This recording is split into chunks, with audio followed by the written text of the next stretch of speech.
in the sleepy village of St. Mary Mead, a single gunshot shatters the morning calm. A wealthy publisher lies dead, a rose petal on his windowsill, a clock stopped at an impossible hour. Was it suicide or a cunning murder? Who wrote the cryptic note in blue ink, and what secrets hide in the shadows of Briarwood Manor?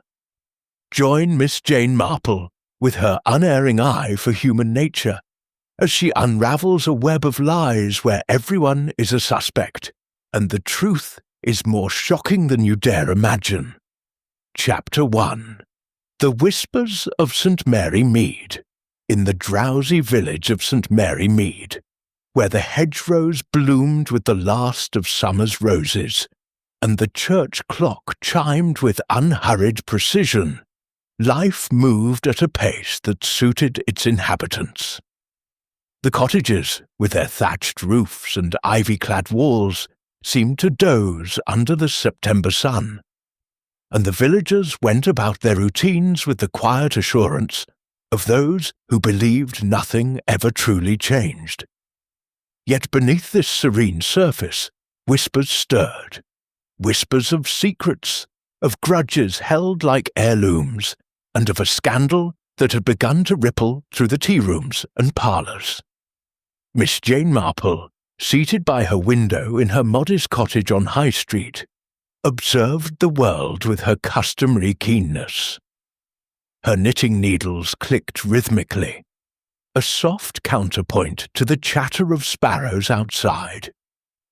She was a slight figure, with snow-white hair neatly pinned and eyes that missed nothing, though they often seemed lost in dreamy contemplation.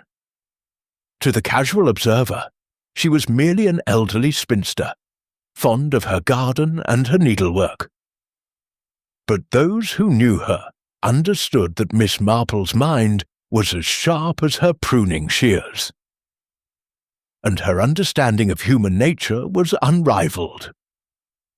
On this particular morning, September 25th, 1925, at precisely 10 o'clock, Miss Marple noted a peculiar flurry of activity across the street. Mrs. Clement, the vicar's wife, hurried past with a basket of apples, her face flushed, and her step unusually brisk. Moments later, young Lettice Prothero, daughter of Colonel Prothero of Old Hall, emerged from the post office, clutching a letter with a look of furtive excitement. Miss Marple's needles paused. Lettice, she thought, was not the sort to be secretive. Her open, cheerful nature was well known.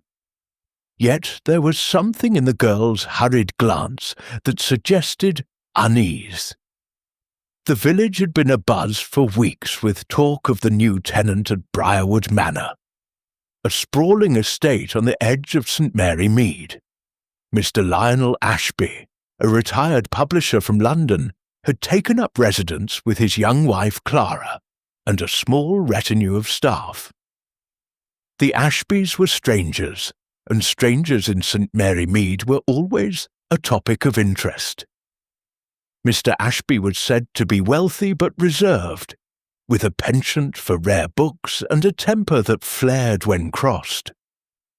Clara, barely 25, was a vision of delicate beauty, with auburn hair and a nervous smile that had already won the hearts of the village's more impressionable young men. But it was the couple's circle of visitors, Londoners, artists and writers, that had set tongues wagging. They were, as Mrs. Price at the bakery put it, not quite our sort. Miss Marple had met the Ashbys briefly at a church fete, where Clara had complimented her roses, and Mr. Ashby had spoken at length about a first-edition Dickens he'd acquired. She had noted his meticulous manner, his cuffs starched, his watch chain gleaming, and Clara's tendency to glance at him before speaking. There was, Miss Marple thought, a tension between them, like a tightly wound clock. That afternoon, as Miss Marple sipped tea with her friend Miss Hartnell, the conversation turned inevitably to Briarwood Manor. Miss Hartnell, a stout woman with a penchant for gossip, leaned forward conspiratorially. "They say Mr. Ashby's made enemies in London," she said, her eyes gleaming. "Something about a book deal gone wrong. And that Clara, she's far too young for him. I wouldn't be surprised if she's got her eye on someone else." Miss Marple smiled faintly. "People do talk, don't they? But one must be careful not to believe everything one hears." Miss Hartnell snorted. "Oh, Jane, you're too kind. I heard from Mrs. Price that Clara was seen walking with that writer fellow, Mr. Travers, at all hours. And then there's the maid, Elsie, who swears she saw a man lurking near the manor gates last week." Miss Marple's needles resumed their rhythm. "A man lurking," she murmured. "How curious. Did Elsie say what he looked like?" "Not a bit," Miss Hartnell admitted. "But it's queer, isn't it? And with all those visitors coming and going, who knows what's happening up there?" The conversation was interrupted by a sharp knock at the door. It was Dolly Bantry, wife of Colonel Bantry, her face pale and her hat slightly askew. "Jane," she said breathlessly, "you must come at once. Something dreadful's happened at Briarwood Manor. Mr. Ashby, he's been found dead." Miss Marple set her knitting aside, her expression calm, but her mind already racing. "Dead, you say? How?" "Shot," Dolly whispered, her voice trembling. "In his study this morning. The police are there, and Clara's in a state. Oh, Jane, it's awful." Miss Marple rose, smoothing her skirt. "I shall come at once," she said. "But first, Dolly, tell me, when was he found, and by whom?" "Clara found him at 9:30, Dolly replied. "She'd gone to bring him his coffee. The police think it happened between 8 and 9, but they're not sure. Oh, Jane, what a scandal for St. Mary Mead." Miss Marple nodded, her mind cataloguing the details. A gunshot, a precise time frame, a wife who discovered the body. Already, the threads of the mystery were beginning to form a pattern, though it was far too early to see the whole design. She fetched her coat and hat, her demeanour as composed as ever, but her eyes held a glint of quiet determination. As she followed Dolly toward Briarwood Manor, the village seemed to hum with a new energy. Curtains twitched, and heads turned as they passed.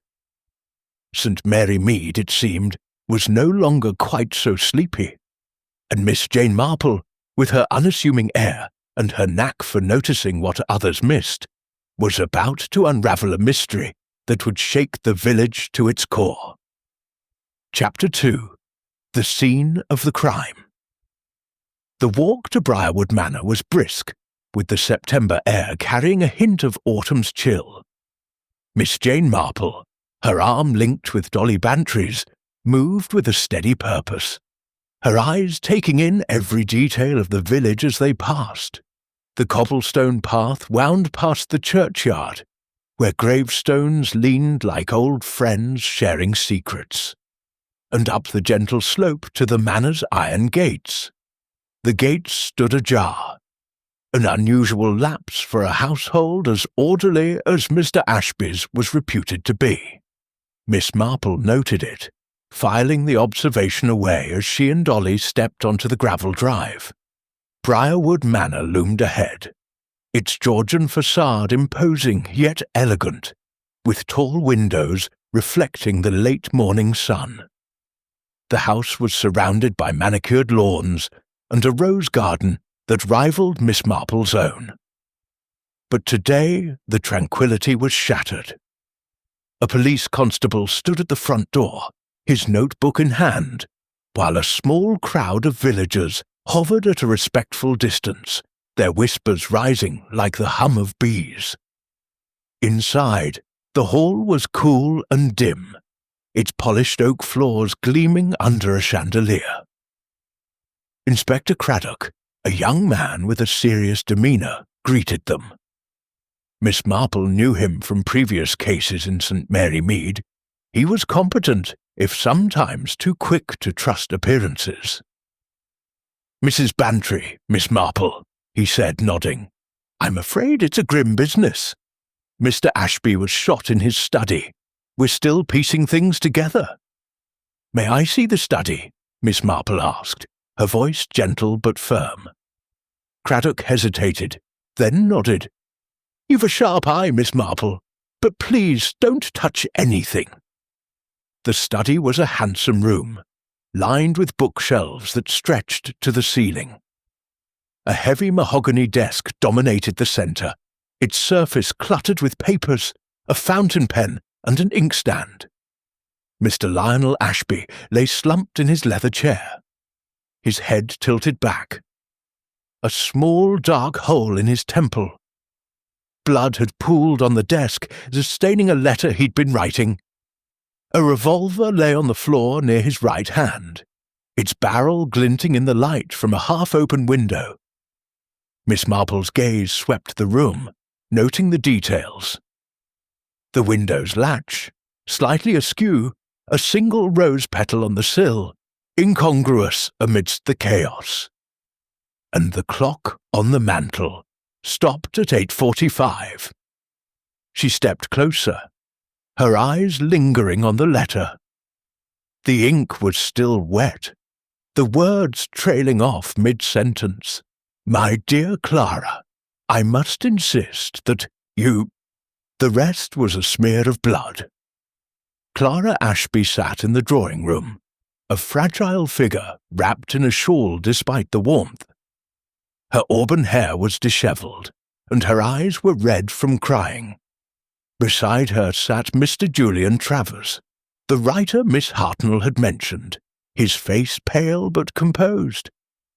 The household staff, a maid named Elsie, a butler called Simmons, and a cook, Mrs. Baxter, hovered nearby, their expressions a mix of shock and unease. "Mrs. Ashby," Craddock began, his tone gentle, "can you tell us exactly what happened?" Clara's voice trembled. "I brought Lionel his coffee at 9:30, as I always do. He was already like that. I screamed and dropped the tray. Simmons came running, and we sent for the police." Miss Marple watched Clara closely. The young woman's hands twisted in her lap, and her eyes darted toward Travers before returning to Craddock. "And you heard nothing before that?" Miss Marple asked softly. "No shot, no voices?" Clara shook her head. "Nothing. The house was quiet. I was in the morning room, reading." Travers spoke up, his voice smooth but strained. "I was in my room, working on my novel. I didn't hear a thing either. It's a large house, you know." Miss Marple's eyes flickered to Travers. He was a handsome man, perhaps 30, with sharp features and a restless energy. She recalled Miss Hartnell's gossip about his walks with Clara. "And where is your room, Mr. Travers?" she inquired. "Upstairs, at the far end of the corridor," he replied. "Nowhere near the study." The staff's accounts followed. Simmons, the butler, had been polishing silver in the pantry from 8 to 9. Elsie, the maid, claimed she was cleaning the guest rooms. Mrs. Baxter, the cook, had been in the kitchen preparing breakfast. Each alibi was tidy, almost too tidy, Miss Marple thought. She noted the way Elsie's hands trembled as she spoke, and the way Simmons avoided looking at Clara. Craddock turned to Miss Marple.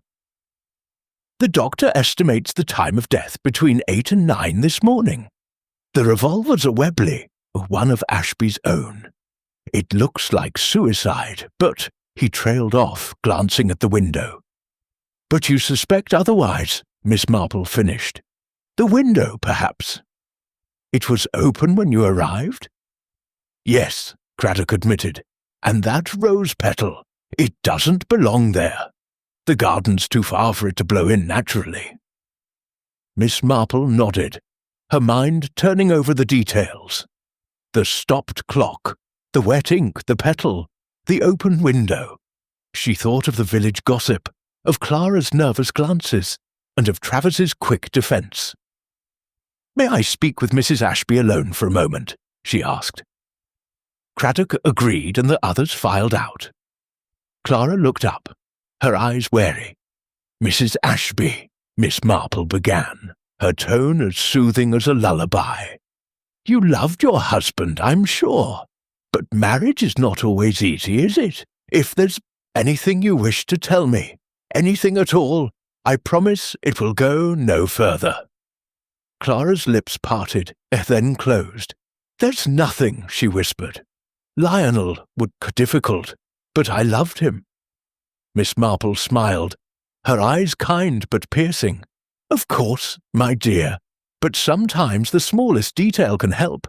For instance, did Mr. Ashby always leave his window open?" Clara hesitated. He liked it closed. He said the draft disturbed his papers. Miss Marple nodded, storing the fact away. As she left the drawing-room, she glanced back at Clara, who was staring at the floor, her hands still twisting in her lap. There was fear there, Miss Marple thought, but whether it was fear of discovery or something else, she could not yet say.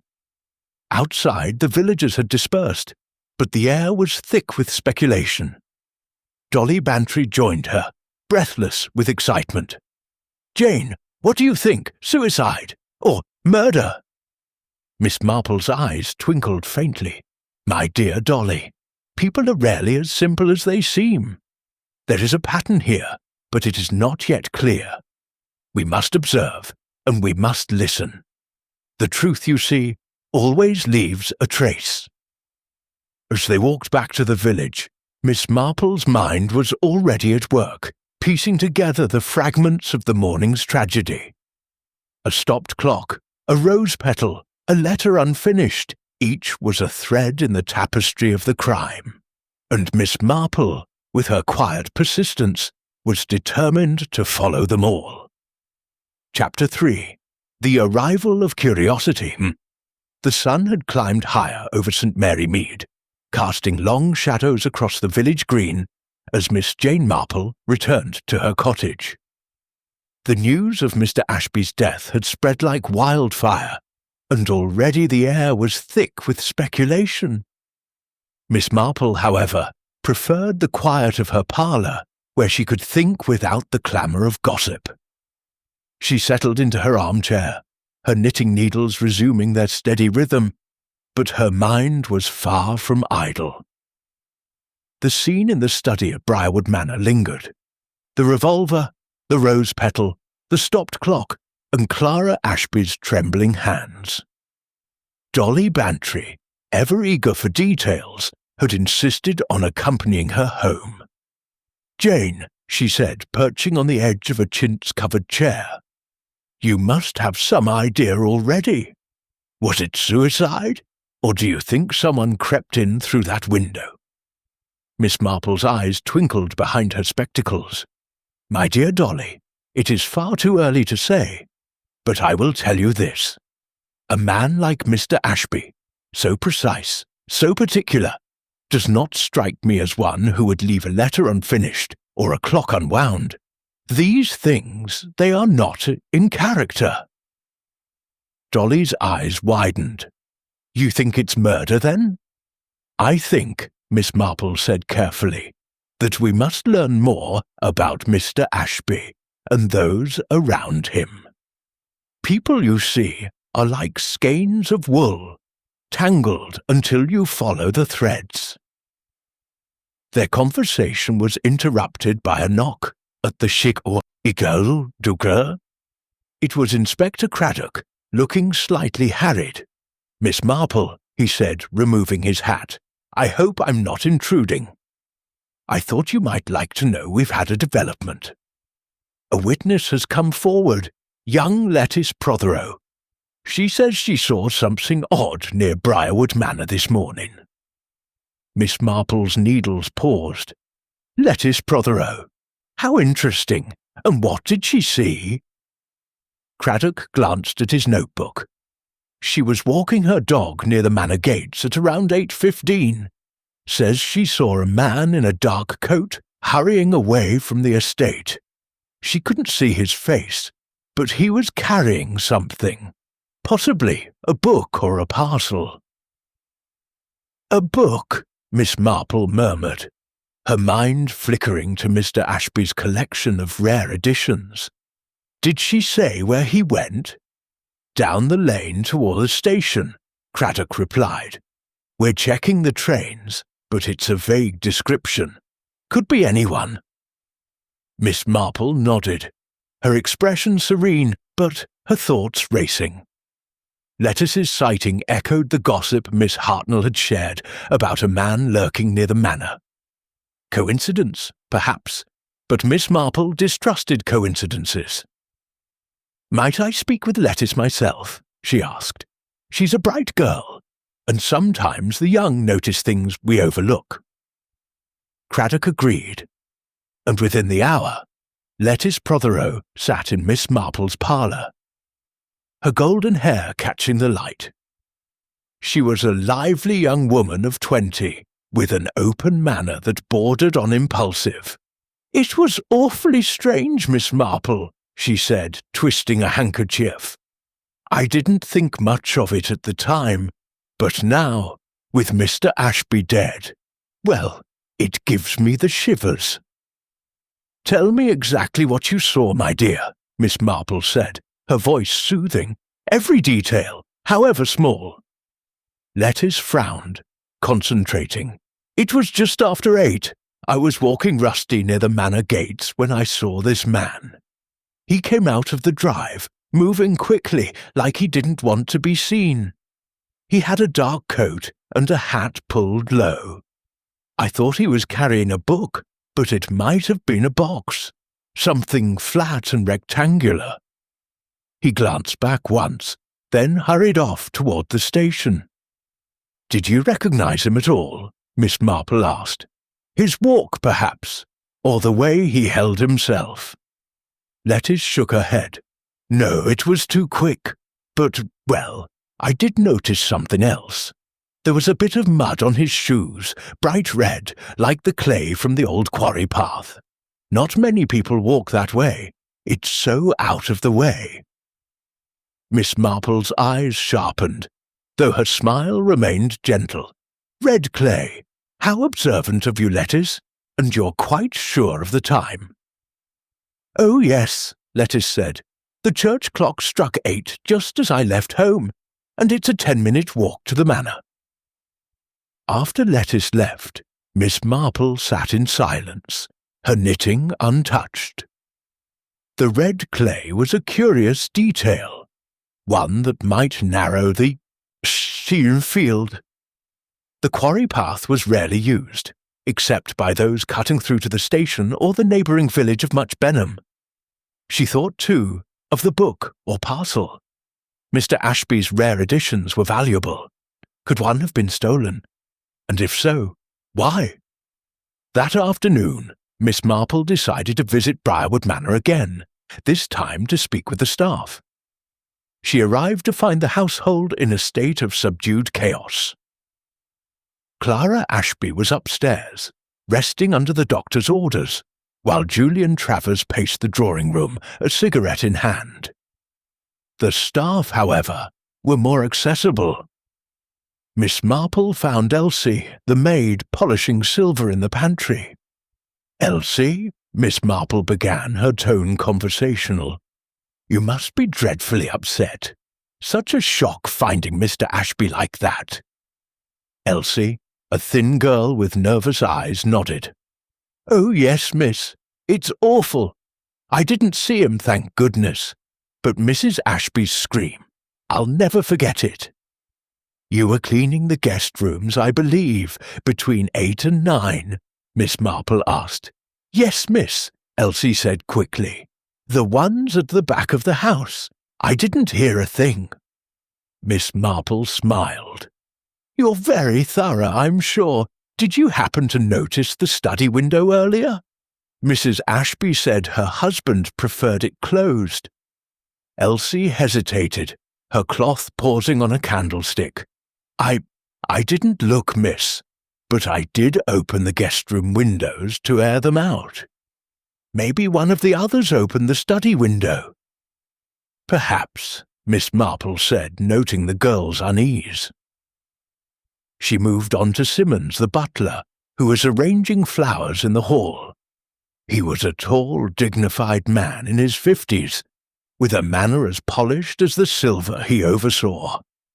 "Simmons," Miss Marple said, "you were in the pantry this morning, I understand. Did you see anyone near the study?" "No, madam," Simmons replied, his voice steady. "I was polishing silver from 8 until Mrs. Ashby's scream. The pantry's at the other end of the house." Miss Marple nodded, her eyes drifting to his shoes. They were immaculate, but she recalled Lettice's mention of red clay. "Do you ever walk by the quarry path, Simmons? To the station, perhaps?" Simmons blinked, surprised. "No, madam. I take the main road if I need to go to the station. The quarry path's too muddy." Miss Marple thanked him and moved on, her mind cataloguing the details. Elsie's hesitation, Simmons's quick denial, the red clay, the mysterious man. She thought, too, of Clara's insistence that the study window was usually closed. Someone had opened it, and someone had left that rose petal. The pieces were beginning to form a picture, but it was still blurred, like a reflection in a rippled pond. As she left the manor, Miss Marple glanced at the rose garden. The bushes were in full bloom, their petals a vivid red. She bent down, examining the ground beneath. No red clay here, only rich, dark soil, straightened, her expression thoughtful. The truth, she knew, was hidden in the small things, the things no one thought to notice. And Miss Jane Marple was very good at noticing. Chapter 4. The Threads of Suspicion. The afternoon light filtered through the lace curtains of Miss Marple's cottage, casting delicate patterns on the polished floor. She sat with a cup of tea, her knitting untouched, her mind weaving through the details of Mr. Ashby's death. The stopped clock, the rose petal, the open window, and now Lettice Prothero's sighting of a man with red clay on his shoes. These were not random threads, but part of a tapestry, intricate and deliberate. Miss Marple knew that to unravel a crime, one must first understand the people involved, for it was in their habits, their fears, and their secrets that the truth lay hidden. Dolly Bantry had telephoned, brimming with news. "Jane, you won't believe it. They found something in Mr. Ashby's study, a torn page from one of his precious books. Inspector Craddock thinks it might be important. Will you come back to the manor?" Miss Marple agreed, and soon she was once again walking the gravel drive to Briarwood Manor. The house seemed quieter now, as if holding its breath. Inspector Craddock met her in the hall, his face a mix of frustration and curiosity. "Miss Marple," he said, "you've a knack for seeing things we miss. Come take a look at this." In the study, the air still carried the faint metallic tang of blood. Mr. Ashby's body had been removed, but the desk remained untouched, save for the careful work of the police. Craddock pointed to a small evidence bag containing a single sheet of paper, torn at the edges. "It was found under the desk," he said. "Looks like it's from one of Ashby's rare books, a first edition of Bleak House. The page is numbered 237, and there's a note scribbled in the margin. Meet me at 8 o'clock, Quarry." Miss Marple's eyes narrowed slightly. "Quarry," she repeated. "The quarry path, perhaps. The same path Lettuce mentioned, with the red clay." Craddock nodded. "Exactly. We've checked the bookcase, and the copy of Bleak House is missing. Someone must have taken it, or torn this page deliberately." Miss Marple examined the paper through the evidence bag. The handwriting was hurried, the ink blue, unlike the black ink of Ashby's unfinished letter. "May I see the bookcase?" she asked. The bookcase was a marvel, its shelves groaning with leather-bound volumes. Miss Marple ran her fingers lightly along the spines, noting a faint gap where Bleak House should have been. Beside it, a copy of Great Expectations was slightly askew, as if hastily replaced. She pulled it out, revealing a small folded note tucked behind. "Inspector," she said, her voice calm, "you might want to see this." The note, written in the same blue ink as the marginalia, read, "L must know the truth. Tonight." It was unsigned, but the handwriting matched the torn page. Miss Marple's mind flickered to the initials. L for Lionel, or perhaps Lettuce, or even someone else. Craddock frowned. "This complicates things. If Ashby was meeting someone at the quarry at 8, it could explain the time of death. But why tear a page from a book?" "People do strange things when they are desperate," Miss Marple said softly, "or when they wish to send a message." She requested to speak with the household again, and Craddock arranged for them to gather in the drawing room. Clara Ashby sat pale and composed, her hands folded tightly in her lap. Julian Travers stood by the window, his cigarette smoke curling upward. Simmons, Elsie, and Mrs. Baxter sat stiffly, their faces betraying varying degrees of unease. "Mrs. Ashby," Miss Marple began, her tone gentle, "did your husband ever mention a meeting at the quarry path?" Clara's eyes widened. "No, never.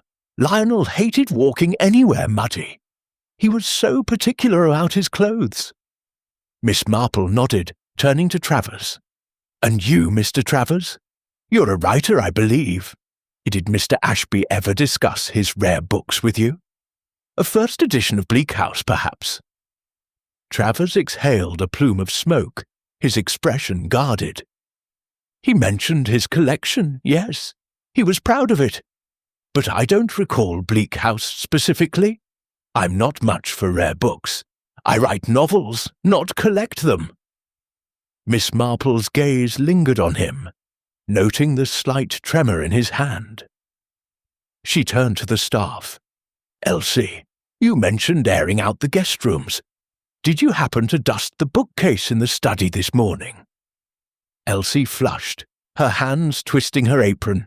"No, miss. I wasn't in the study. I was upstairs, like I said." Simmons cleared his throat. "I dusted the study yesterday, madam. Everything was in order then." Miss Marple smiled faintly. "Of course. And Mrs. Baxter, you were in the kitchen all morning." "Yes, ma'am," the cook replied, her voice firm. "Making breakfast for the household. Didn't leave the kitchen till after 9. The alibis were consistent, yet Miss Marple sensed a brittleness in the room, as if each person were guarding a piece of the truth. She thanked them and stepped outside, her eyes drawn to the rose garden. The petals were vibrant, but none were missing. No sign of one having been plucked and carried to the study. She walked to the edge of the lawn, where the gravel drive met the path to the quarry. The ground was dry, but a faint smear of red clay caught her eye, pressed into the gravel as if by a hurried foot.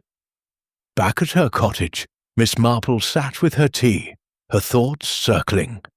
The torn page, the note, the red clay, They pointed to a meeting, perhaps a confrontation, at the quarry. But why tear a page from a book? And why leave a note behind great expectations? She recalled Clara's nervous glances at Travers, Elsie's hesitation, and Simmons's immaculate shoes. Someone was lying, but the lie was buried deep, like a root beneath the soil. As evening fell, Miss Marple lit a lamp and opened her notebook, jotting down the times and details. 8 o'clock, the quarry meeting. 8:15, Lettuce's sighting. 8:45, the stopped clock. 9:30, Clara's scream. She thought of the village, of its quiet routines and hidden passions. St. Mary Mead was small, but its secrets were as complex as any city's. And Miss Marple, with her unerring instinct for human nature, knew that the truth was close, so close she could almost touch it. Chapter 5. The Red Herrings. The morning of September 26th, 1925, dawned crisp and clear in St. Mary Mead, the village stirring with the restless energy of a community gripped by scandal. Miss Jane Marple, however, remained unruffled, her routine as steady as the ticking of her mantel clock. She tended her roses, her hands deft among the thorns, but her mind was elsewhere, sifting through the clues that had accumulated like petals in a storm. The torn page from Bleak House, the note behind Great Expectations, the red clay, and the mysterious man seen by Lettice Prothero. Each was a piece of the puzzle, but the picture remained elusive. By mid-morning, Miss Marple was seated in the vicarage, invited by Mrs. Clement for tea and, inevitably, discussion of the murder. The vicarage parlour was cosy, with chintz curtains and a fire crackling in the hearth, but the atmosphere was heavy with unease. Mrs. Clement, a kind but anxious woman, poured tea with a trembling hand. "Jane," she said, "the village is in a state. They're saying it must be one of those London visitors, Mr. Travers, perhaps. He's so artistic." Miss Marple sipped her tea, her expression serene. "People do love a dramatic suspect, don't they? But we must be careful. The obvious answer is often the wrong one." Mrs. Clement leaned forward. "You think it's not Travers? But he was seen walking with Clara, and everyone knows Mr. Ashby was jealous. Why, just last week, Mrs. Price overheard them arguing at the manor, Mr. Ashby shouting about disloyalty." Miss Marple's needles clicked softly, a counterpoint to her thoughts. "An argument," she murmured. "How interesting. Did Mrs. Price say what time this was?" "Late afternoon, I think," Mrs. Clement replied. "Around 5, on Tuesday last." Miss Marple made a mental note. An argument about disloyalty suggested a motive, but motives, she knew, were like shadows, cast by many sources. She decided to visit Briarwood Manor again, this time to observe the dynamics among the household under the guise of offering condolences. At the manor, Clara Ashby received her in the drawing-room, her pale face framed by a black mourning dress. Julian Travers was absent, but Simmons, the butler, hovered nearby, his demeanour as impeccable as ever. "Miss Marple," Clara said, her voice soft, "it's kind of you to come. I'm still trying to understand." "Of course, my dear," Miss Marple said, her eyes gentle but watchful. "It's a terrible shock. I wonder, did Mr. Ashby seem troubled in the days before? Perhaps about his books or his business?" Clara hesitated, her fingers twisting a handkerchief. "He was preoccupied. He spent hours in his study, going through his collection. He said something about a book being misplaced, but I didn't think much of it." Miss Marple nodded. recalling the missing bleak house. And his visitors? Mr. Travers, for instance. Did they discuss books often? Clara's cheeks flushed slightly. Sometimes, Julian, Mr. Travers is writing a novel, and Lionel liked to talk about literature, but they didn't always agree. Before Miss Marple could press further, Inspector Craddock arrived, his face grim. "Miss Marple, a word." He led her to the hall, where he lowered his voice. "We've had a breakthrough. The station master at Much Benham saw a man matching Lettuce's description. Dark coat, hat pulled low, boarding the 8:30 train to London yesterday morning. He was carrying a parcel, wrapped in brown paper." Miss Marple's eyes brightened. "A parcel? How curious! Did the station master recognize him?" "No," Craddock admitted, "but we've sent a telegram to Scotland Yard to check with Ashby's London associates. If it was a rare book, it might have been sold already." Miss Marple nodded, though her thoughts were elsewhere. The man with the parcel was a tempting lead, but she suspected a distraction. The torn page, the note, the red clay, these were too specific to be mere coincidence. She requested to see the study again, and Craddock obliged. The room was as she remembered, though the air felt heavier now, as if the walls themselves held secrets. Miss Marple examined the bookcase, noting the precise arrangement of the volumes. She pulled out Great Expectations again, checking the spine.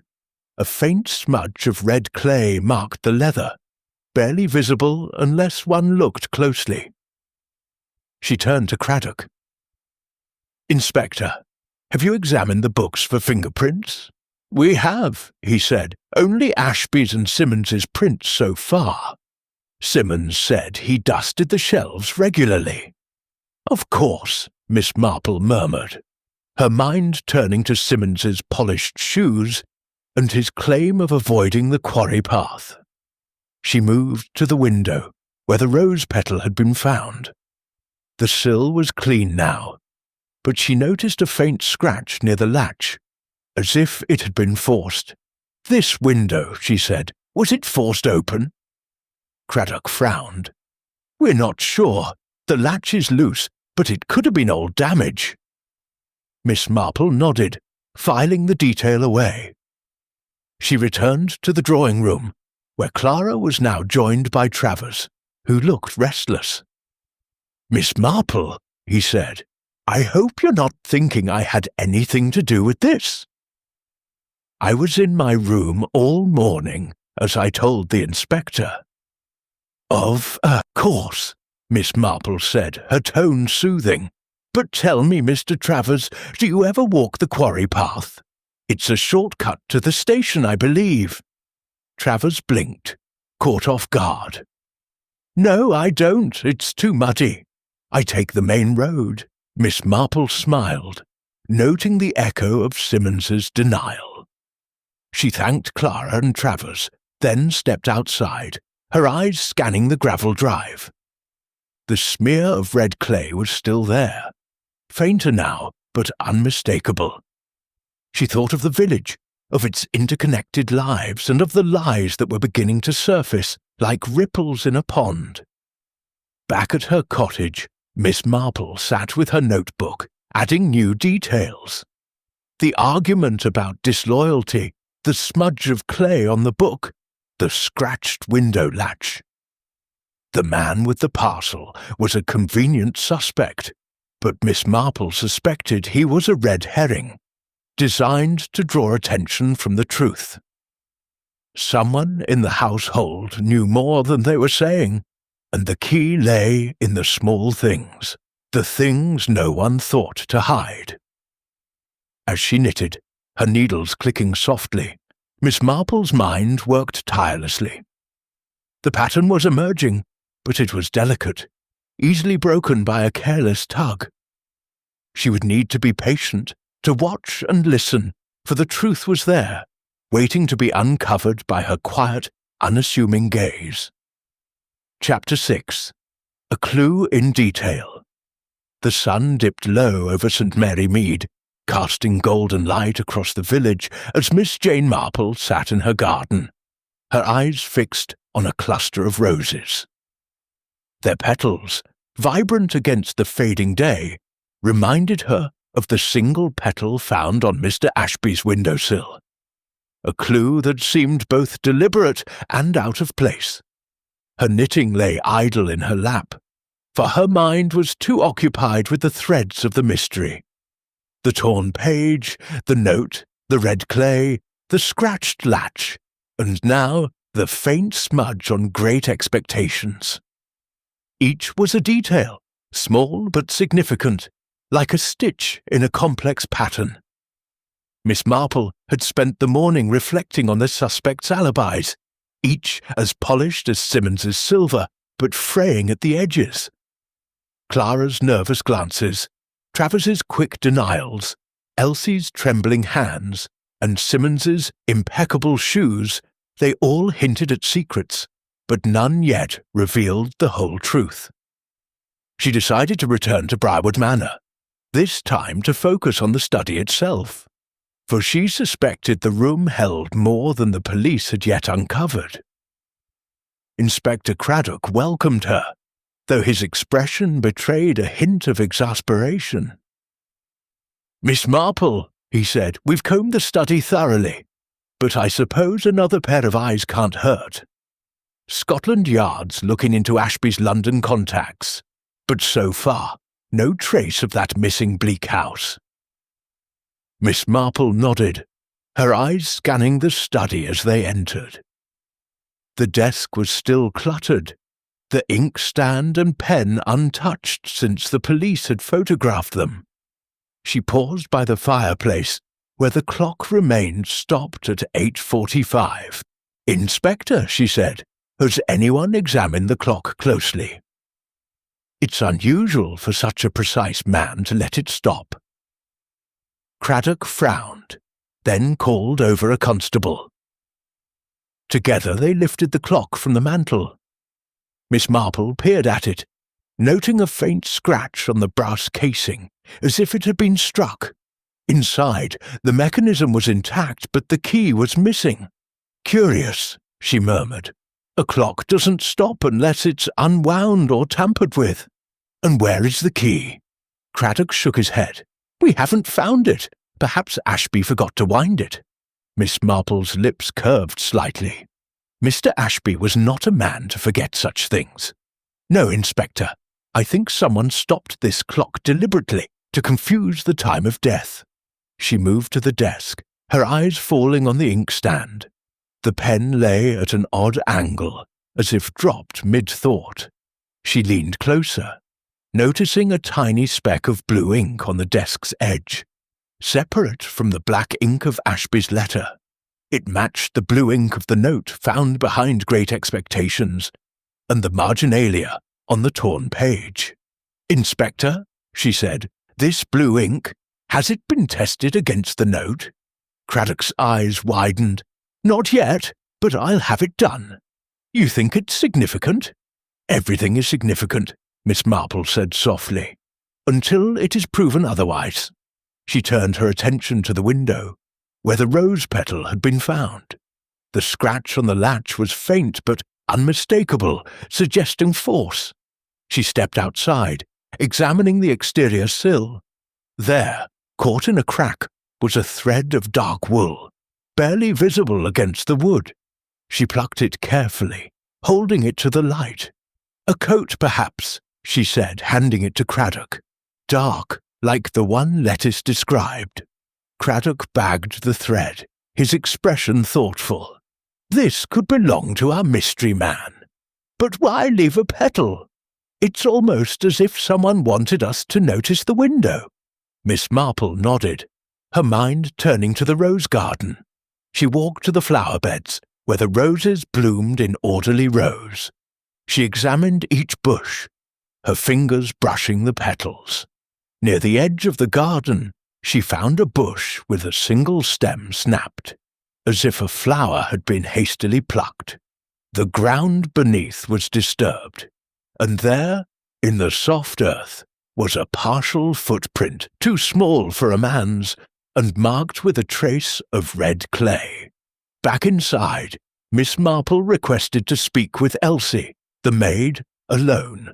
The girl appeared nervous, her eyes darting to the door as Miss Marple sat opposite her in the pantry. "Elsie," Miss Marple began, her tone as warm as a summer afternoon, "you've been very brave through all this, but I wonder if you might help me with something. The rose petal in the study. Do you ever pick flowers from the garden?" Elsie's face paled. "No, miss. Mr. Ashby didn't like us touching the roses. He was particular about the garden." "Of course," Miss Marple said, her eyes kind but piercing. "And your shoes, Elsie? Do you ever walk the quarry path? It's a short cut to the village, I believe." Elsie's hands twisted in her apron. "No, miss. I take the main road. The quarry's too muddy." Miss Marple smiled, noting the echo of Simmons's and Travis's denials. "Thank you, Elsie. You've been most helpful."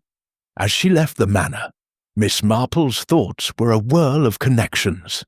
The stopped clock, the blue ink, the wool thread, the snapped rose stem, the footprint with red clay. These were not random, but part of a deliberate design. Someone had staged the scene, perhaps to suggest an outsider, but the clues pointed inward, to the household itself. She thought of Clara's nervous glances, Travis's restlessness, and Elsie's fear. Each was hiding something, but what? That evening, Miss Marple sat by her fire, her notebook open. She sketched a rough timeline. 8 o'clock, the quarry meeting noted in the margin. 8:15, Lettuce's sighting of the man. 8:45, the stopped clock. 9:30, Clara's scream. The blue ink linked the note and the torn page, suggesting a single hand. The footprint, too small for a man, hinted at a woman or a clever deception. And the rose petal, so carefully placed, felt like a flourish, a touch of drama. Miss Marple closed her notebook, her eyes distant. The village of St. Mary Mead was small, but its secrets were vast, woven into the lives of its people. She thought of her own roses, how a single misplaced petal could betray a careless hand. The murderer, she knew, had made such a mistake, and Miss Marple, with her quiet persistence, was determined to find it. Chapter 7. The Tangled Lies. The morning mist hung low over St. Mary Mead, cloaking the village in a veil of silver, as Miss Jane Marple walked the familiar path to the church. The bells tolled softly, a reminder of the Sunday service to come, but her thoughts were far from hymns. The clues in Mr. Ashby's murder were accumulating like leaves in autumn. The stopped clock, the blue ink, the wool thread, the snapped rose stem, and the footprint with red clay. Each pointed to a careful plan, yet one flawed by human error. Miss Marple knew that lies, like poorly knitted stitches, always unravelled with time. She had arranged to meet Inspector Craddock at the village post office, where new information had surfaced. As she entered, the postmistress, Mrs. Weatherby, greeted her with a knowing look. "Miss Marple," she said, lowering her voice, "Inspector Craddock's waiting. It's about a telegram, sent from Briarwood Manor, the night before Mr. Ashby's death." Craddock stood by the counter, holding a slip of paper. "Miss Marple," he said, "this telegram was sent at 7 p.m. on September 24th, addressed to a Mr. Reginald Vance in London. It reads, 'Urgent. Meet me at Quarry, 8 o'clock tomorrow.' It's signed L. Ashby." Miss Marple's eyes sharpened. "Reginald Vance," she repeated. "One of Mr. Ashby's London associates, perhaps?" "We're checking," Craddock said. "But the timing matches the note on the torn page. If Ashby arranged a meeting at the quarry, it could explain the man Lettuce saw." Miss Marple nodded, though her thoughts were elsewhere. The telegram was too convenient, too neatly aligned with the narrative of an outsider. She recalled the blue ink of the note and the torn page, the same ink she'd seen on the desk. "Inspector," she said, "has anyone confirmed who sent this telegram? Was it Mr. Ashby himself?" Craddock frowned. "Mrs. Weatherby says it was telephoned from the manor, but she didn't speak to Ashby directly. It could have been anyone in the household." Miss Marple thanked Mrs. Weatherby and stepped outside, her mind turning over the new detail. A telegram, a meeting, a man with a parcel. Each suggested a story. But was it the true one? She decided to visit Briarwood Manor again, this time to probe deeper into the household's secrets. At the manor, the atmosphere was tense, the air thick with unspoken fears. Clara Ashby sat in the drawing room, her morning dress stark against her pale skin. Julian Travers was absent, but Simmons, Elsie, and Mrs. Baxter were present, their faces a study in guarded restraint. Miss Marple began with Clara, her tone gentle. "Mrs. Ashby, did your husband mention a Mr. Reginald Vance? A business associate, perhaps?" Clara's eyes flickered with surprise. "Reginald? Yes, he was a publisher Lionel worked with years ago. They had a falling out. Something about a contract. Lionel didn't like to talk about it." Miss Marple nodded, noting Clara's quick glance toward the door. "And the telegram sent from here last night, did you know of it?" Clara shook her head, her hands tightening on her handkerchief. "Number Lionel handled his correspondence himself. In my room." Miss Marple turned to Simmons, who stood by the fireplace, his posture rigid. "Simmons, you have access to the telephone, I presume. Did you overhear any calls about a telegram?" "No, madam," Simmons replied, his voice smooth.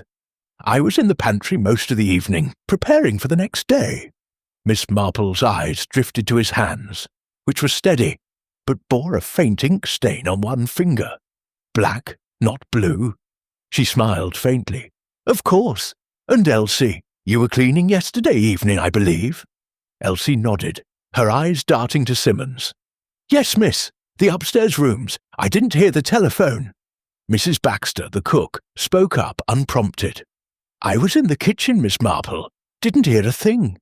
But I did see Mr. Travers in the hall around 7, looking agitated." Miss Marple's interest piqued.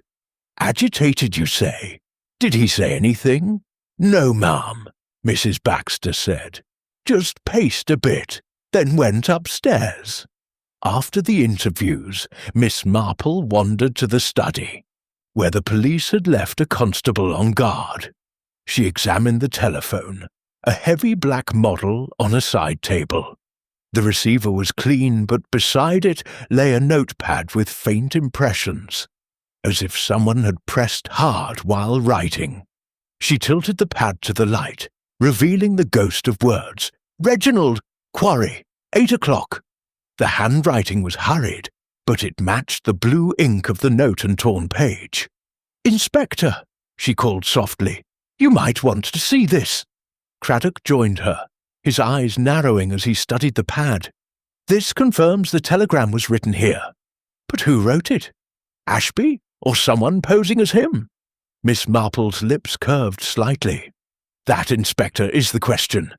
And I wonder, did Mr. Ashby ever use blue ink? His letter was in black." Craddock's face lit with realization. "You're right. We'll check his pens. If he only used black ink, someone else wrote that note." Miss Marple stepped outside, her eyes drawn to the rose garden. The snapped stem she'd noticed yesterday was unchanged, but nearby she spotted a faint scuff mark in the soil, as if someone had stood there briefly. She thought of the footprint with red clay, too small for a man's. Could it belong to Clara? Elsie? Or was it another deception? Back at her cottage, Miss Marple sat with her notebook, adding the telegram and the notepad's impressions to her timeline. 7 p.m. Telegram sent. 8 a.m. Quarry meeting. 8:15. Lettuce's sighting. 8:45, stopped clock. 9:30, Clara's scream. The blue ink was a thread running through the clues, linking the note, the torn page, and now the telegram. Someone had gone to great lengths to create a narrative, but the lies were beginning to tangle. She thought of Travers's agitation, Clara's evasiveness, Elsie's fear, and Simmons's stained finger. Each had a motive, however hidden. Clara's strained marriage, Travers's rumoured closeness to her, Elsie's nervousness, Simmons's access to the study. And then there was Reginald Vance, a ghost from Ashby's past, summoned by a telegram that might not be genuine. As the church bells rang for evensong, Miss Marple's needles resumed their rhythm. The truth was close, she felt, like a shadow moving just out of sight. The lies were piling up, but lies, she knew, were fragile things. One tug at the right thread, and the whole web would collapse. And Miss Marple, with her quiet, relentless curiosity, was ready to pull. Chapter 8. The Emotional Turning Point. The village of St. Mary Mead seemed to hold its breath as the sun rose on September 27th, 1925, the third day since Mr. Ashby's murder. Miss Jane Marple, seated at her breakfast table with a pot of tea and her notebook, felt the weight of the case pressing upon her. The clues were mounting, the blue ink, the stopped clock, the wool thread, the snapped rose stem, the red clay footprint, the telegram to Reginald Vance. But they were like scattered pieces of a jigsaw, their pattern still obscured. Yet Miss Marple knew that the heart of a crime lay not only in its details, but in the emotions that drove it, and she sensed that a crack was forming in the facade of Briarwood Manor's inhabitants. A knock at the door interrupted her thoughts. It was Dolly Bantry, her face flushed with urgency. "Jane, you must come quickly. Clara Ashby's in a state. She's confessed to something at the manor. Inspector Craddock sent for you." Miss Marple set her tea aside, her expression calm, but her mind alert. "Confessed, you say? How intriguing. Let us go at once." At Briarwood Manor, the drawing-room was a scene of quiet chaos. Clara sat on a sofa, her face streaked with tears, a crumpled handkerchief in her hands. Inspector Craddock stood nearby, his notebook open, while Julian Travers hovered at the edge of the room, his eyes dark with concern. Simmons, Elsie, and Mrs. Baxter were absent, but their absence spoke as loudly as their presence might have. Miss Marple took a seat, her demeanour soothing, like a grandmother comforting a frightened child. "Mrs. Ashby," Craddock said, his voice gentle but firm, "please tell Miss Marple what you told me." Clara's voice trembled, barely above a whisper. I lied about the morning Lionel died. I wasn't in the morning room reading. I was in the garden, near the roses. I heard a shot, around 8:30, but I didn't go to the study. I was afraid." Miss Marple's eyes softened, though her mind was sharp. "Afraid, my dear? Of what?" Clara's hands twisted the handkerchief. "Of Lionel. He'd been so angry lately, about his books, about other things. I thought he might have shot himself, and I couldn't bear to see it. So I waited, then went to bring his coffee at 9:30, like always. That's when I found him." Miss Marple nodded, her gaze steady. "And the garden. Did you pick a rose that morning?" Clara's eyes widened, a flicker of panic crossing her face. "No, I mean, I might have brushed against the bushes. I don't remember." Miss Marple noted the hesitation, the quick glance toward Travers. "And did you see anyone else in the garden, or near the quarry path?" Clara shook her head, but her hands betrayed her, trembling violently. "No one. It was just me." Craddock interjected. "Mrs. Ashby, you understand this changes your alibi. If you were in the garden at 8:30, You could have seen something or someone. Clara's tears spilled over. I didn't kill him. I loved Lionel. Even if he was difficult, I swear I didn't. Travers stepped forward, his voice sharp. Leave her alone, Inspector. Can't you see she's upset? Clara's no murderer. Miss Marple's eyes flicked to Travers, noting his protective tone, the way his hand hovered near Clara's shoulder. Mr. Travers, she said, her voice mild. You were in your room that morning, I believe. Did you hear the shot Mrs. Ashby mentions? Travers hesitated, his jaw tightening. Number my room's too far from the study. I told you I was writing. Miss Marple smiled faintly. Of course. Writing is such absorbing work.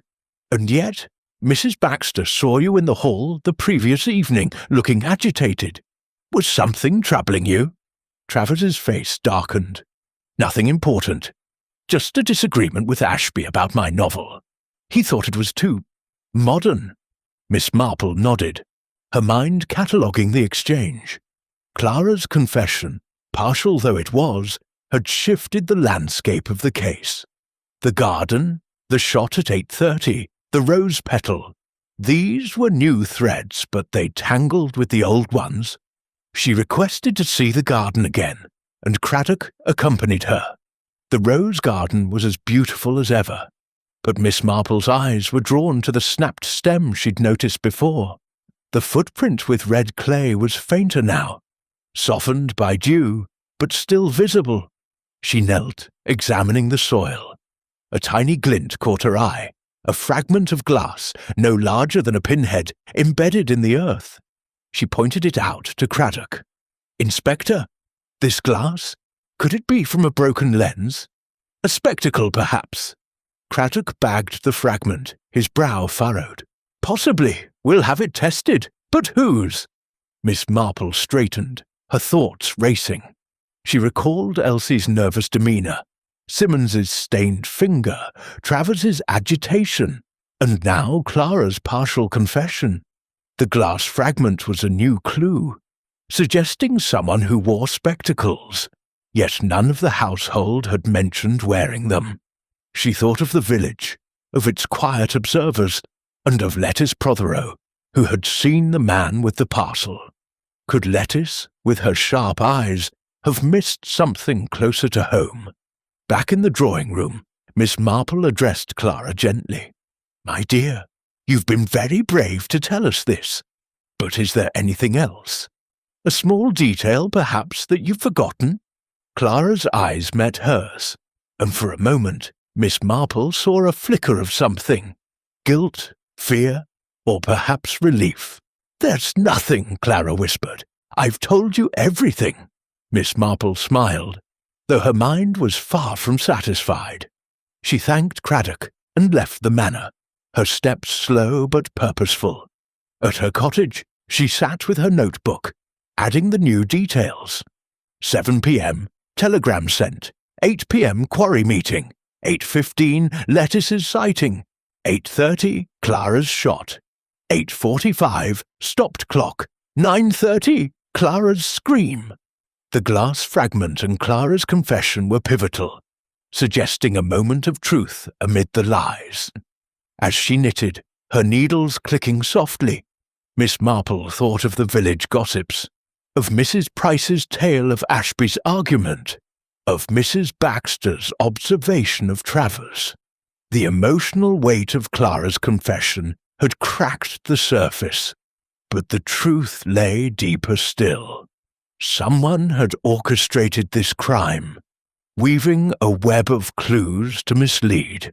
But Miss Marple, with her quiet insight into human nature, knew that emotions could not be hidden forever. The truth was stirring, and she was ready to meet it. Chapter 9. The trap is set. The soft glow of lamplight filled Miss Jane Marple's cottage as evening settled over St. Mary Mead on September 27th, 1925.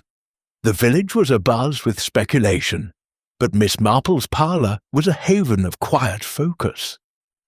Her knitting needles lay still, her notebook open, the pages filled with a meticulous record of clues.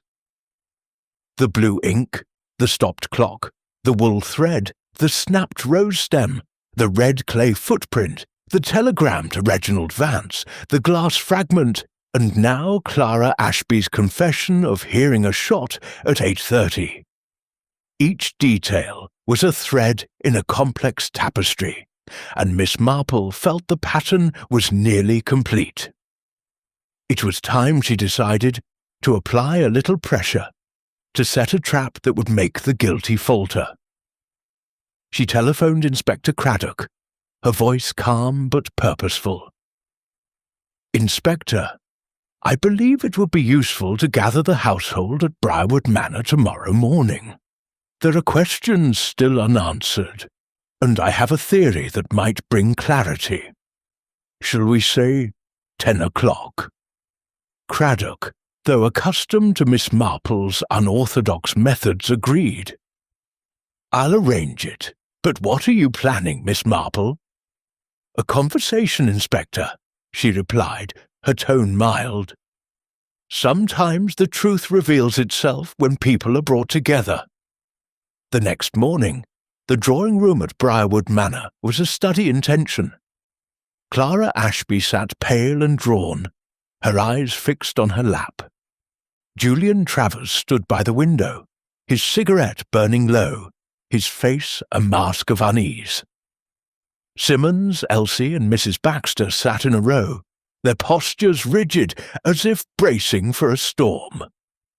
Inspector Craddock stood by the fireplace, his notebook at the ready, while Miss Marple took a modest seat near the door, her knitting in her lap, her eyes missing nothing. "Thank you all for coming," Miss Marple began, her voice gentle but clear. "A terrible crime has occurred, and it is our duty to uncover the truth. Mr. Ashby's death was no accident, nor, I believe, a suicide. The clues, the stopped clock, the rose petal, the torn page, point to a careful plan, but one that has begun to unravel." Clara's hands tightened, and Travers's cigarette trembled slightly. Miss Marple continued, her tone measured. "Let us consider the morning of the murder. Mrs. Ashby, you heard a shot at 8:30, yet you did not go to the study until 9:30. Why the delay?" Clara's voice was barely audible. "I was afraid. I thought Lionel had taken his own life." Miss Marple nodded, her eyes kind but piercing. "And yet, the clock in the study was stopped at 8:45, suggesting the crime occurred then. Curious, isn't it? A clock stopped, a window forced, a rose petal left on the sill, as if someone wished us to believe an outsider entered." Travers spoke up, his voice sharp. "Are you suggesting one of us did it? That's absurd. I was in my room, and Clara was in the garden." Miss Marple's gaze shifted to him. "Indeed, Mr. Travers. But Mrs. Baxter saw you in the hall the previous evening, agitated, and the telegram to Mr. Vance, sent at 7 o'clock. Was that your doing?" Travers's face reddened. "I told you I had nothing to do with any telegram. I was working on my novel." Miss Marple turned to Elsie, whose hands were twisting her apron. "Elsie, you were cleaning the guest rooms that morning. Did you perhaps see the study window open earlier, or notice anyone near the rose garden?" Elsie's eyes darted to Simmons, then back to Miss Marple. "No, miss. I was upstairs. I didn't see anything." Simmons cleared his throat. "If I may, madam, the household was quiet that morning. I was in the pantry, as I said, and heard nothing until Mrs. Ashby's scream." Miss Marple's needles clicked once, a deliberate sound in the tense silence. "And yet," she said, "there is the matter of the blue ink, the note behind Great Expectations, the torn page from Bleak House, the impressions on the notepad, all written in blue ink, not the black ink Mr. Ashby used. Someone else wrote those notes, perhaps to lure Mr. Ashby to the quarry, or to make us believe he went there. Clara gasped, her hand flying to her mouth. Travers stubbed out his cigarette, his eyes narrowing. Miss Marple continued, her voice soft but relentless. And the footprint in the garden, with red clay, too small for a man's. It suggests a woman was there, or someone clever enough to wear smaller shoes. And the glass fragment, perhaps from a spectacle lens. Does anyone here wear spectacles? The room was silent, but Miss Marple noted the subtle shifts. Clara's trembling hands, Travers's clenched jaw, Elsie's flushed cheeks, Simmons's steady gaze. Mrs. Baxter spoke up, her voice hesitant. I wear reading glasses, but I didn't have them that morning. They're in my room. Miss Marple nodded, her mind racing. The trap was set, the pressure applied. She turned to Craddock. Inspector, might we examine the study once more? I believe there is one detail we've overlooked. In the study, Miss Marple moved to the bookcase, her fingers tracing the spines. She paused at Great Expectations, where the note had been found. Beside it was a copy of A Tale of Two Cities, its spine slightly worn. She pulled it out, revealing a small key tucked behind. A clock key, its brass gleaming. Inspector, she said, the key to the mantel clock, hidden, not lost. Craddock's eyes widened. Someone hid it to cover the time of the crime. Miss Marple nodded. And the blue ink, the footprint, the rose petal, they're all part of a story, one meant to mislead. But the truth, Inspector, is in the details. As they returned to the drawing-room, Miss Marple's gaze swept over the suspects. The air was thick with tension, and she knew that someone was teetering on the edge of confession. She spoke softly, her words like a needle-piercing fabric. The murderer is in this room. They have woven a clever web, but it is fraying. A single word, a single gesture will betray them.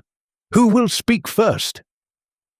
Clara's head snapped up, her eyes wide with fear. Travers took a step forward, then stopped. Elsie's hands froze, and Simmons's face remained impassive.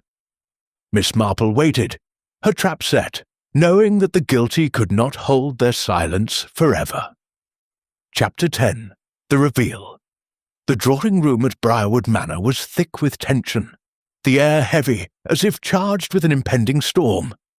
Miss Jane Marple stood quietly by the door, her knitting folded neatly in her hands, her eyes moving from face to face. Clara Ashby, pale and trembling. Julian Travers, his jaw tight. Elsie, her hands knotted in her apron. Simmons, impassive as ever. And Mrs. Baxter, her gaze fixed on the floor. Inspector Craddock stood by the fireplace, his notebook open, watching as Miss Marple's trap closed around the guilty. The discovery of the clock key, hidden behind A Tale of Two Cities, had shifted the balance, and now the truth was ready to emerge. Miss Marple's voice was soft but commanding, cutting through the silence. Ladies and gentlemen, a murder has been committed in this house, and the murderer is among us. The clues, the stopped clock, the rose petal, the blue ink, the red clay, the telegram, were meant to mislead, to point to an outsider. But the truth, as it always does, lies in the small things, the things no one thinks to hide. She turned to Clara, her eyes kind but unrelenting. Mrs. Ashby, you heard a shot at 8:30, yet you waited an hour before entering the study. You were in the garden, near the roses, where a stem was snapped and a footprint with red clay was found. A footprint too small for a man's. Clara's hands flew to her face. "I didn't kill him. I swear it. I was afraid. I thought he'd shot himself." Miss Marple nodded, her expression unchanged. "Perhaps, but let us consider the clock. Stopped at 8:45. It was not unwound, but deliberately stopped, its key hidden behind a book. And the blue ink, used for the note, the torn page, and the telegram impressions, does not match Mr. Ashby's black ink. Someone else wrote those messages." Her gaze shifted to Travers, who stood rigid by the window. "Mr. Travers, you were agitated the night before the murder, seen pacing the hall. You claim you were in your room at 8:30, yet Mrs. Baxter places you elsewhere earlier. And your denial of walking the quarry path is curious, given the red clay found in the garden." Travers's face darkened. "I told you, I was writing. I had nothing to do with this." Miss Marple's eyes moved to Elsie, whose cheeks were flushed. "Elsie, you were cleaning the guest rooms, yet you hesitated when asked about the study window. And your shoes? Could they have left that small footprint in the garden?" Elsie gasped, her eyes wide. "No, miss, I wasn't there. I swear." Miss Marple turned to Simmons, her voice steady.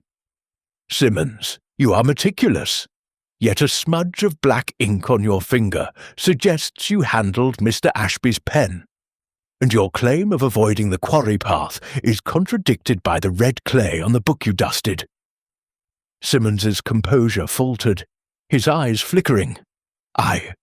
I may have walked that way once, but not that morning."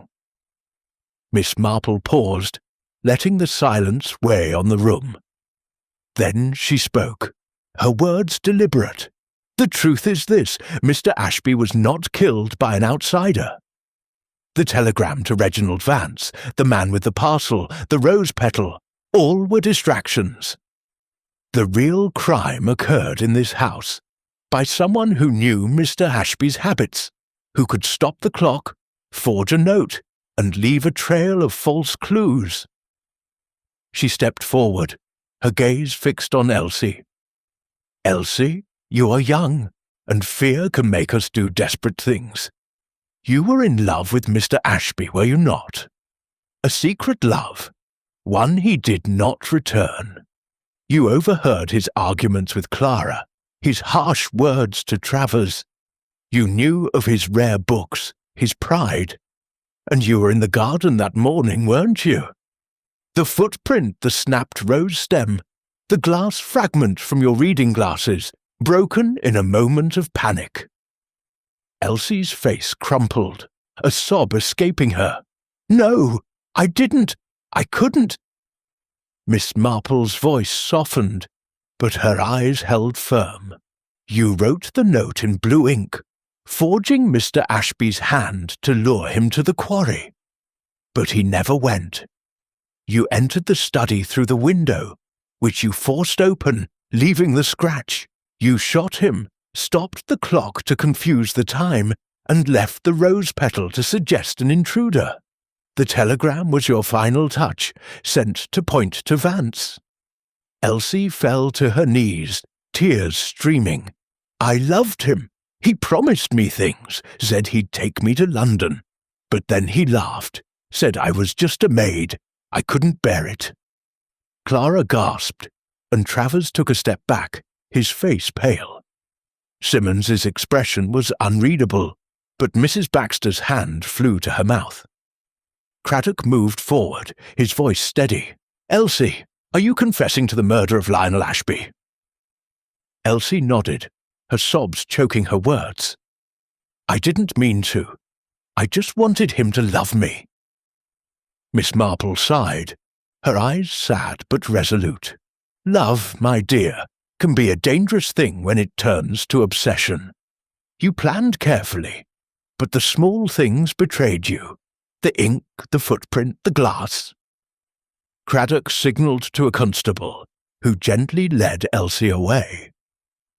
The room fell silent, the weight of the truth settling over the household. Miss Marple folded her knitting, her work done. "Inspector," she said, "I trust you'll verify the details, but I believe Elsie's confession is genuine. The clues all point to her." As she left the manor, the village seemed quieter. As if relieved of a burden, Miss Marple walked, slowly, her mind already turning from the tragedy to the roses waiting in her garden. The truth had been found, but at a cost. A young life broken, a household shaken. Such, she thought, was the nature of human folly. Chapter 11. The Reflection. The late afternoon sun bathed St. Mary Mead in a golden glow, softening the edges of the village's thatched cottages and casting long shadows across the lanes.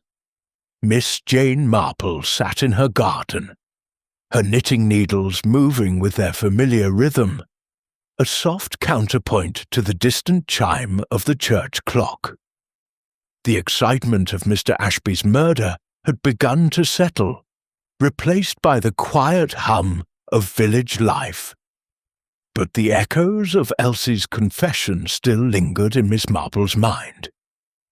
The case was solved, the truth laid bare, yet there was always, she knew, a moment for reflection, a time to understand not just the crime, but the human frailties that had woven it. Dolly Bantry arrived at tea time, her face alight with curiosity.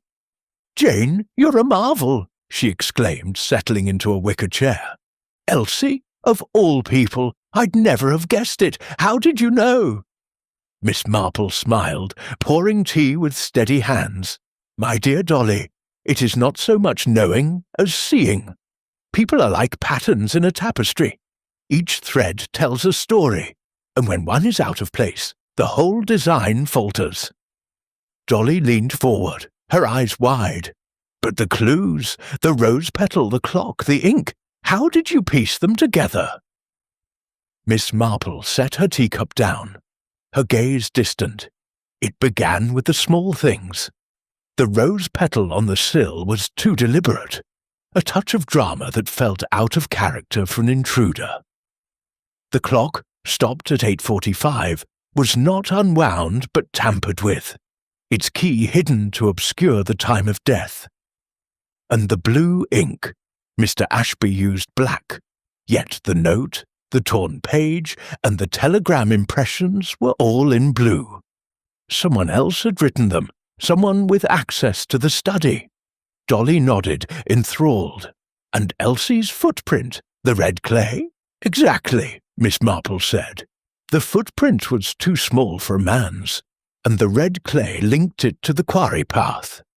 Elsie denied walking there, as did Simmons and Travers. But the clay on the book and in the garden told a different story. Then there was the glass fragment, likely from Elsie's reading glasses, broken in her haste. She was young, impulsive, driven by a love that turned to desperation." Dolly shivered. "It's chilling, Jane. To think she loved him so much, she killed him."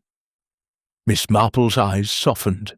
"Love, Dolly, is a powerful force, but when it is unreturned, it can twist into something dark. Elsie saw Mr. Ashby as her escape from a life of service, but his rejection shattered her dreams. She planned carefully. The forged note, the telegram to Vance, the staged window, but she could not hide the small things." Dolly sipped her tea, thoughtful. "And Clara? Travers? They seemed so guilty." Miss Marple's needles clicked softly. "They had their secrets, of course. Clara's fear stemmed from her unhappy marriage, and Travers's agitation came from his own ambitions, clashing with Ashby's disapproval. But their guilt was of the heart, not the crime. Elsie, alone, crossed that line." A knock at the gate announced Inspector Craddock, his face weary but relieved. "Miss Marple," he said, removing his hat, "I wanted to thank you." Elsie's confessed fully. She's given us the details. She forged the telegram to make it seem Ashby was meeting Vance, hoping to pin the blame on an outsider. The gun was Ashby's, taken from his desk drawer. Miss Marple nodded, unsurprised. And the missing Bleak House? Found in her room, Craddock said. She took it to make the torn page seem part of a theft.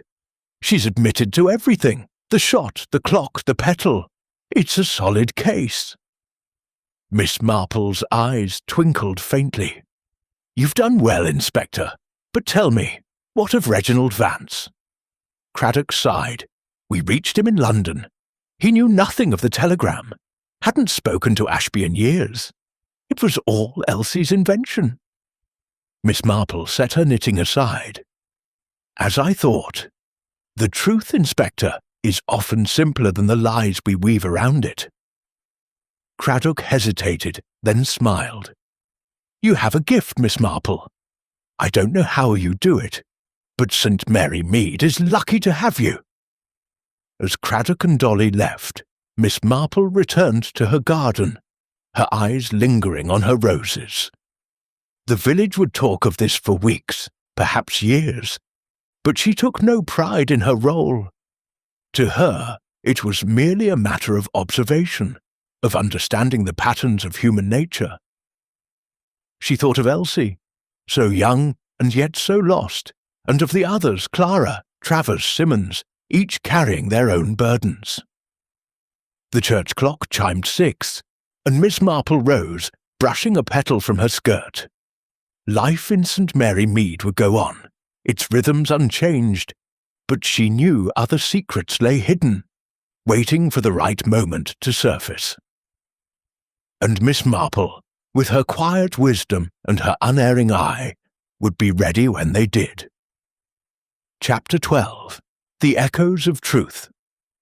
The morning of September 28th, 1925, dawned with a gentle mist over St. Mary Mead, softening the outlines of the village's cottages and lending an air of quiet introspection.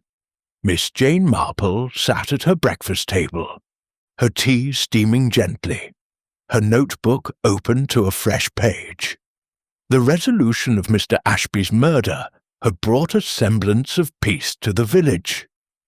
But Miss Marple knew that truth, once uncovered, left echoes, ripples that stirred the lives of those touched by it. Elsie's confession had closed the case, yet questions lingered, not about the crime, but about the hearts that had shaped it. Miss Marple's thoughts were interrupted by a visit from Lettice Prothero, who arrived with a basket of apples from Old Hall. Dace, woman's usual cheer was subdued, her eyes shadowed with the weight of recent events. Miss Marple, she said, settling into a chair, I can't stop thinking about Elsie. She seemed so ordinary. How could she do such a thing? Miss Marple's needles clicked softly, a soothing rhythm. My dear Lettice, people are rarely as ordinary as they seem. Elsie was young, impressionable, caught in a dream of love that Mr. Ashby shattered. It is not so much the act that surprises, but the passion behind it. Lettice frowned, twisting a lock of her hair. But the man I saw, the one with the parcel, was that all part of her plan? Miss Marple nodded. I believe so. Elsie created a fiction, a mysterious stranger to divert suspicion. The red clay, the telegram, the torn page, all were meant to suggest an outsider, perhaps Reginald Vance. But the truth lay closer to home, in the small details, the blue ink, the footprint, the broken glass. Lettice shivered. It's frightening, isn't it? How someone can hide so much. Miss Marple's eyes twinkled faintly. We all hide something, my dear. The trick is to see what lies beneath the surface. Their conversation was interrupted by a knock at the door. It was Mrs. Clement, the vicar's wife, her face flushed with news. Jane, I've just come from the manor. Clara Ashby's leaving for London tomorrow. She says she can't stay in that house another day." Miss Marple set her knitting aside, her expression thoughtful. "Poor Clara. The manor holds too many memories, I expect. And Mr. Travers?" Mrs. Clement lowered her voice. "He's going with her. They say he's helping her settle her affairs, but the village is talking. You know how people are." Miss Marple smiled faintly. "Indeed I do. But let us not judge too hastily. Clara has lost much, and Mr. Travers, for all his faults, may offer her some comfort."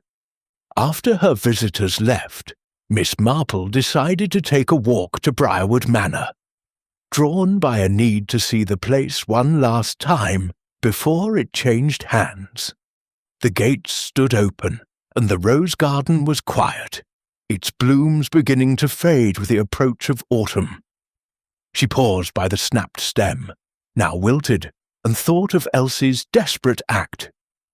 The footprint was gone, washed away by rain, but the memory of it lingered in her mind. Inside, Clara was in the drawing-room, packing books into a crate. She looked up, startled, as Miss Marple entered. "Miss Marple," she said, her voice soft, "I didn't expect you. I'm just trying to make sense of things." Miss Marple nodded, her eyes kind. "It's a difficult time, my dear, but you are young, and life will offer new beginnings." Clara's eyes filled with tears. "I feel so guilty. If I'd been kinder to Elsie, if I'd seen how she felt about Lionel." Miss Marple placed a gentle hand on Clara's arm. "You must not blame yourself. We cannot see into every heart. Elsie's choices were her own." Clara nodded, wiping her eyes. "Thank you, Miss Marple. You've been so kind." As Miss Marple left the manor, she passed Simmons in the hall, his demeanour as polished as ever. "Madam," he said, bowing slightly, "the house will be quieter without you poking about." Miss Marple's lips curved in a faint smile. "I hope, Simmons, that it will be a happier place now." Back at her cottage, Miss Marple sat with her notebook, reflecting on the case. The echoes of the truth were clear. Elsie's obsession, Clara's guilt, Travis's ambition, Simmons's quiet loyalty. Each had played a part, however small, in the tragedy. She thought of her roses, how a single misplaced petal could reveal a careless hand, and of St. Mary Mead, where secrets bloomed as readily as flowers. As the church clock chimed, Miss Marple closed her notebook, her mind at ease. The case was closed, but life, with all its complexities, went on. And Miss Marple, with her unassuming wisdom, would be ready for whatever secrets the village held next. Chapter 13. The Unseen Motives. The soft patter of rain greeted St. Mary Mead on the morning of September 29th, 1925, cloaking the village in a gentle melancholy that suited Miss Jane Marple's mood. She sat by her window, her knitting needles moving with their familiar cadence, her eyes tracing the droplets on the pane. The resolution of Mr. Ashby's murder had brought closure, yet Miss Marple knew that every crime left questions unanswered. Not about the act itself, but about the unseen motives that lingered in the hearts of those involved. Elsie's confession had unravelled the mystery, but the threads of human emotion were never so neatly tied. A letter arrived with the morning post, its elegant handwriting catching Miss Marple's eye. It was from Clara Ashby, now in London, brief but heartfelt. "Dear Miss Marple, I am settling into a new life, thanks to your kindness. I will never forget St. Mary Mead, nor the truth you uncovered. Yours, Clara." Miss Marple folded the letter carefully. her thoughts drifting to Clara's pale face and trembling hands. The young widow had escaped the shadow of Briarwood Manor, but the weight of her husband's death would linger. Miss Marple decided to visit the vicarage, where Mrs. Clement was hosting a small gathering to discuss the church fate, though the conversation, she suspected, would turn to the murder. The vicarage parlour was warm, with a fire crackling and the scent of scones in the air. Mrs. Clement, Miss Hartnell, and Dolly Bantry were already seated, their voices hushed but eager. "Jane," Dolly said as Miss Marple entered, "you're the talk of the village. Everyone's saying you're a marvel, solving the case like that." "But I still can't believe it was Elsie. Such a quiet girl." Miss Marple smiled, accepting a cup of tea. "Quiet people, Dolly, often have the loudest hearts. Elsie's love for Mr. Ashby was a secret she kept well, but secrets, like roses, cannot stay hidden forever." Miss Hartnell leaned forward, her eyes gleaming. "I heard from Mrs. Price that Elsie wrote a letter to Mr. Ashby, confessing her feelings. Did you know about that, Jane?" Miss Marple's needles paused.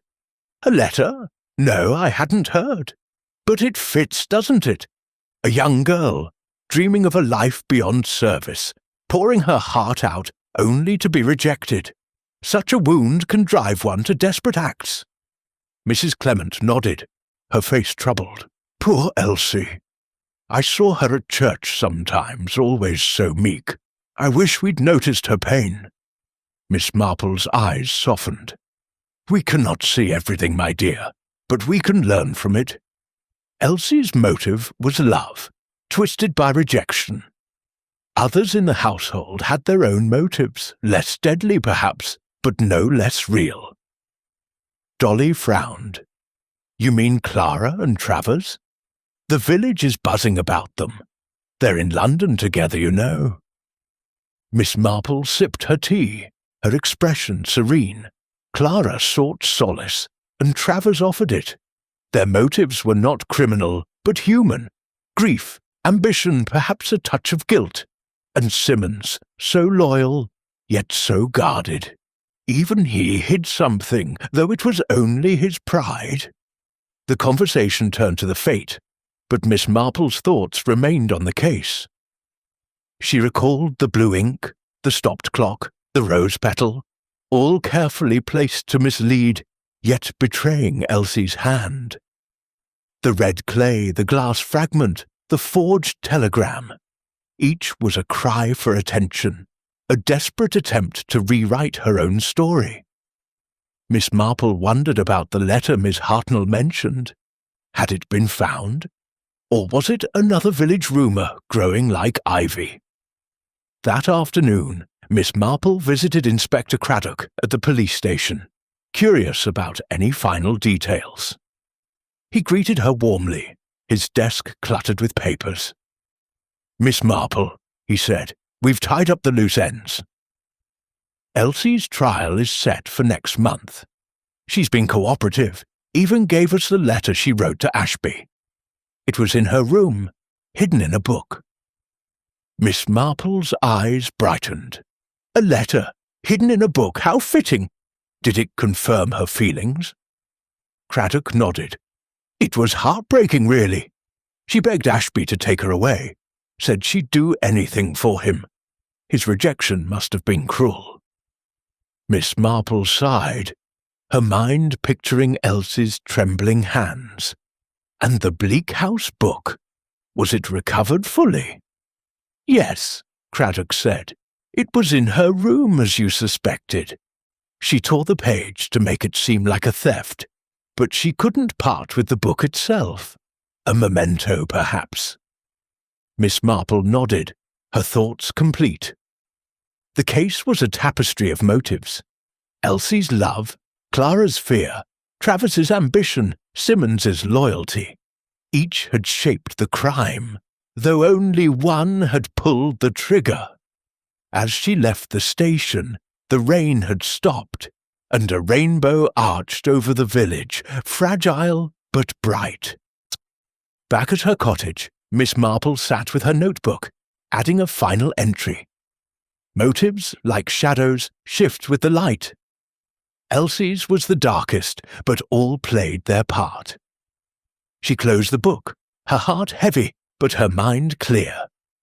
St. Mary Mead would heal, but its stories, like her roses, would always bloom anew. Chapter 14. The Closing of the Circle. The early morning of September 30th, 1925, brought a crisp clarity to St. Mary Mead, the kind of autumnal stillness that seemed to hush even the busiest tongues. Miss Jane Marple sat in her parlour, her knitting needles resting in her lap, her eyes fixed on the garden where the last roses clung stubbornly to their stems. The resolution of Mr. Ashby's murder had restored a semblance of order to the village. But Miss Marple knew that every crime, once solved, left a circle to be closed, loose ends to be tied, lessons to be learned, and lives to be mended. The village was quieter now, the gossip softening into murmurs of sympathy for Elsie, whose trial loomed, and speculation about Clara Ashby's new life in London. Miss Marple had received another letter from Clara, brief but poignant, mentioning her intention to sell Briarwood Manor and start anew. "The house feels like a shadow I cannot escape," Clara had written. Miss Marple understood. Places, like people, could carry the weight of tragedy. A knock at the door heralded the arrival of Miss Hartnell, her usual briskness tempered by a rare solemnity. "Jane," she said, settling into a chair, "I've just been to the post office. Mrs. Weatherby says Clara's selling the manor to a retired colonel from Devon, and Mr. Travers is publishing his novel, dedicated to Clara, if you can believe it." Miss Marple's needles resumed their rhythm. A soft click in the quiet room. "How fitting," she said. "Clara deserves a fresh start, and Mr. Travers, for all his restlessness, may find purpose in his work. The village will move on, as it always does." Miss Hartnell leaned forward, her eyes gleaming with curiosity. "But Jane, what about Simmons? He's staying on at the manor until it's sold, but Mrs. Price swears she saw him looking awfully glum. Do you think he knew more than he let on?" Miss Marple's lips curved in a faint smile. "Simmons is a loyal man, Miss Hartnell. He saw much, I'm sure, but chose to protect the household. His silence was not complicity, but discretion. People like Simmons carry their burdens quietly." Their conversation was interrupted by a visit from Inspector Craddock, who arrived with a small parcel wrapped in brown paper. "Miss Marple," he said, his tone warm, "I thought you'd like to see this. It's the Bleak House book, returned to the manor's library. We found Elsie's fingerprints on it, confirming her story. I thought you might appreciate a look before it's archived." Miss Marple unwrapped the parcel, revealing the leather-bound volume, its edges worn, but its pages intact save for the torn one.